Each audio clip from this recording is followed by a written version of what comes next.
Hi, I'm Harrison Wyatt. I'm joined by my dad, and today we're going to be making some tent pegs. We've got this branch of holly. We're going to be making sure that we've got our safety gloves for our non-tool hand, and we're going to be using a range of tools actually. So we've got our bow saw, that's going to be used for initially cutting our piece of wood. We've then got our bill hook, we'll be using that, and a mallet that we made in another video for splitting our wood into some multiple sections that we can make multiple tent pegs. And then we're going to be using our sheath knife to make those fine details so it becomes a functional tool. So we've got our piece of holly here. We've decided whereabouts we're going to be cutting, so we've got a good decent length for our tent pegs. As we showed in a previous video, we're going to be getting into our respect position, so kneeling, making sure that we're cutting on the outside of our body. No glove on our tool holding hand. I've got the handle, so I'm going to be lead, and then Dad is going to be follow. Whilst we've got the cover on the blade, we can discuss whereabouts we're going to be working and also make sure that we're getting into that right position and talk about that dialogue back and forth. We're going to be crisscross arms through the bow saw so that the tool can't bounce up or jump whilst we're initiating that cut.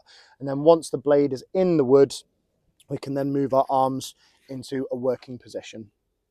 Okay, so we can lift. And we'll just remove the cover, set it to one side. So we're going to line it up, crisscross arms.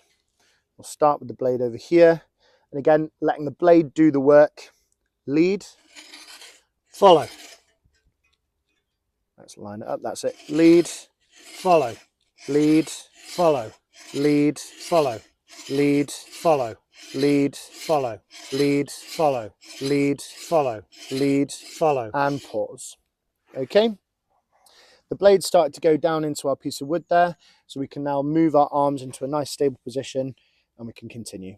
Lead, follow, lead, follow, lead, follow, lead, follow, lead, follow, lead, follow, lead, follow, lead, follow, lead, follow, lead, follow, lead, follow, lead, follow, lead, follow, lead, follow, lead, follow, lead, follow, lead, follow, lead, follow, lead, follow, lead, follow, and pause.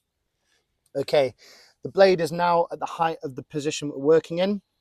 So what we can do is we can actually rotate the piece of wood we're working with, but unfortunately this one has lots of extra sort of old nubs of branches on. So instead we're going to move it across. I'm going to keep my weight over it to make sure it's nice and stable, and we'll continue to go. You can start.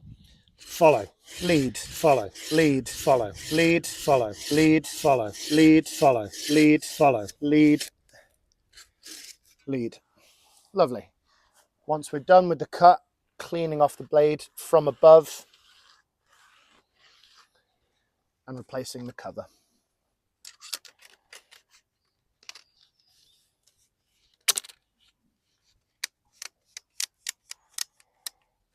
Making sure that we set the tool down to one side.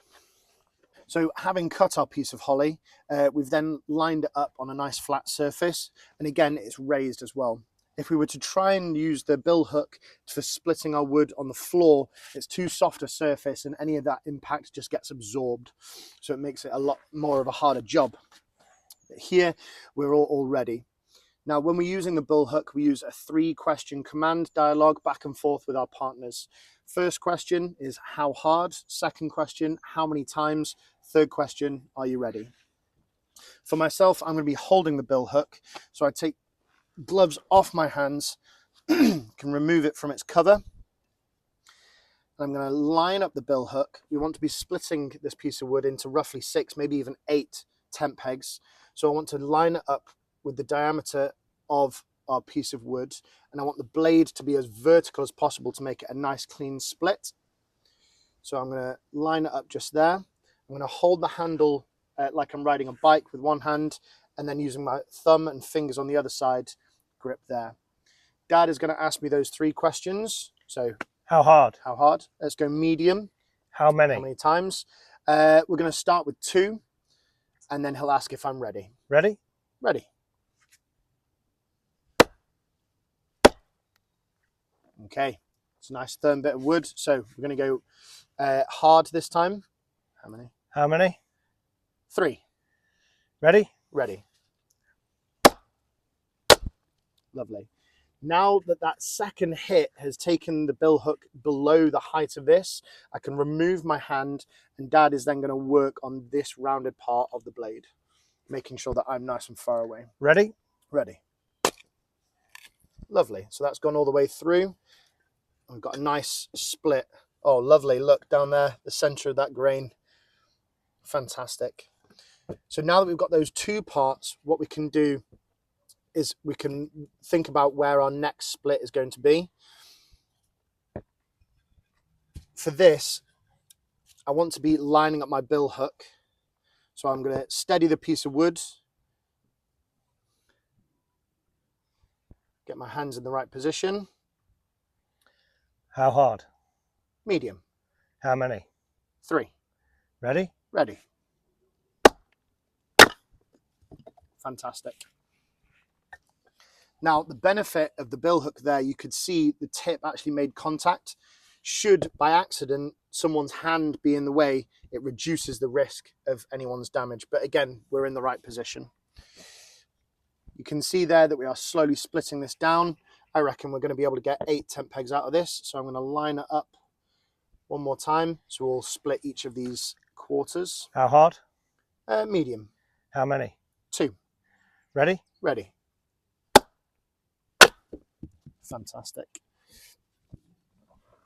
So there we go. We've got 1, 2. We'll split that quarter there next to you.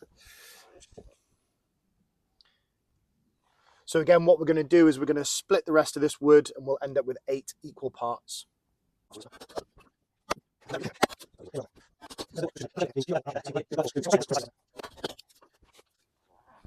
So there we go.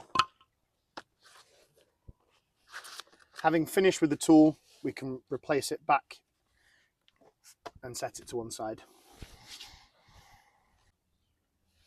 Okay, so we've got our 8 equal parts, and then we're going to be moving on to using our sheath knife. I've got my glove for my non-working hand, and again, with my sheath knife, I want to be making sure that I'm not cutting within my blood triangle. So that's my knees to my groin. So I do that by working on a nice flat surface and resting my elbows on my knees, working away from my body. I'm going to be starting by sharpening up one of the ends of our tent peg so that it can be driven into the ground. So I'm going to take the sheath knife, pressing the button out, holding the tent peg pointing away from me, and I'm going to whittle down to our end, twisting the tent peg round in my gloved hand so I can work down to a point. Now, it doesn't have to be super sharp, or what I would refer to as a vampire killer. I'll find often that groups will go so far as they make effectively a toothpick, but something of that ilk is more than enough to help it easily be driven down into the ground. Any weaker than that or thinner than that, and you're likely that it's going to snap. What I would suggest at the end of a session, should the participants be taking these home as souvenirs, just go around and take the tips off these as well, so you've got a bit more of a flat point, so it's less likely to injure someone. At the opposite end of the tent peg, I'm then going to chamfer the top by adding a 45-degree cut using a thumb pressing technique. And what this does is it effectively means that when we're using our mallet to drive the peg into the ground, the grain that's running down through our tent peg isn't going to split pieces of wood off. Again, making our tool more robust and last longer. So I'm just going to work round and round that off. So we've got a surface to impact onto. I'm then going to need to make a groove that's going to be holding the guy line in the tent peg. So I'm going to come roughly about a couple of inches down from the top of the tent peg, resting it on the surface. I'm going to roll my sheath knife back and forth to make a stop cut.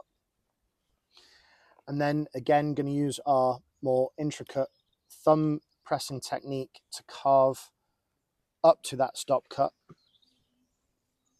going back and forth so that I've got enough groove that's going to hold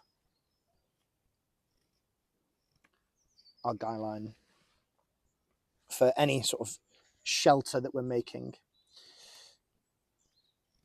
Thinking about that angle that this tent peg is going to be from our shelter, it's going to be working at about 45 degrees. So that groove doesn't need to be anywhere near as big as you might think. And also you don't want to be working past the center of the tent peg that will then weaken it. So there we go. Once I'm done with my sheath knife, make sure that I come down from above, clean the blade off and return it with a pop.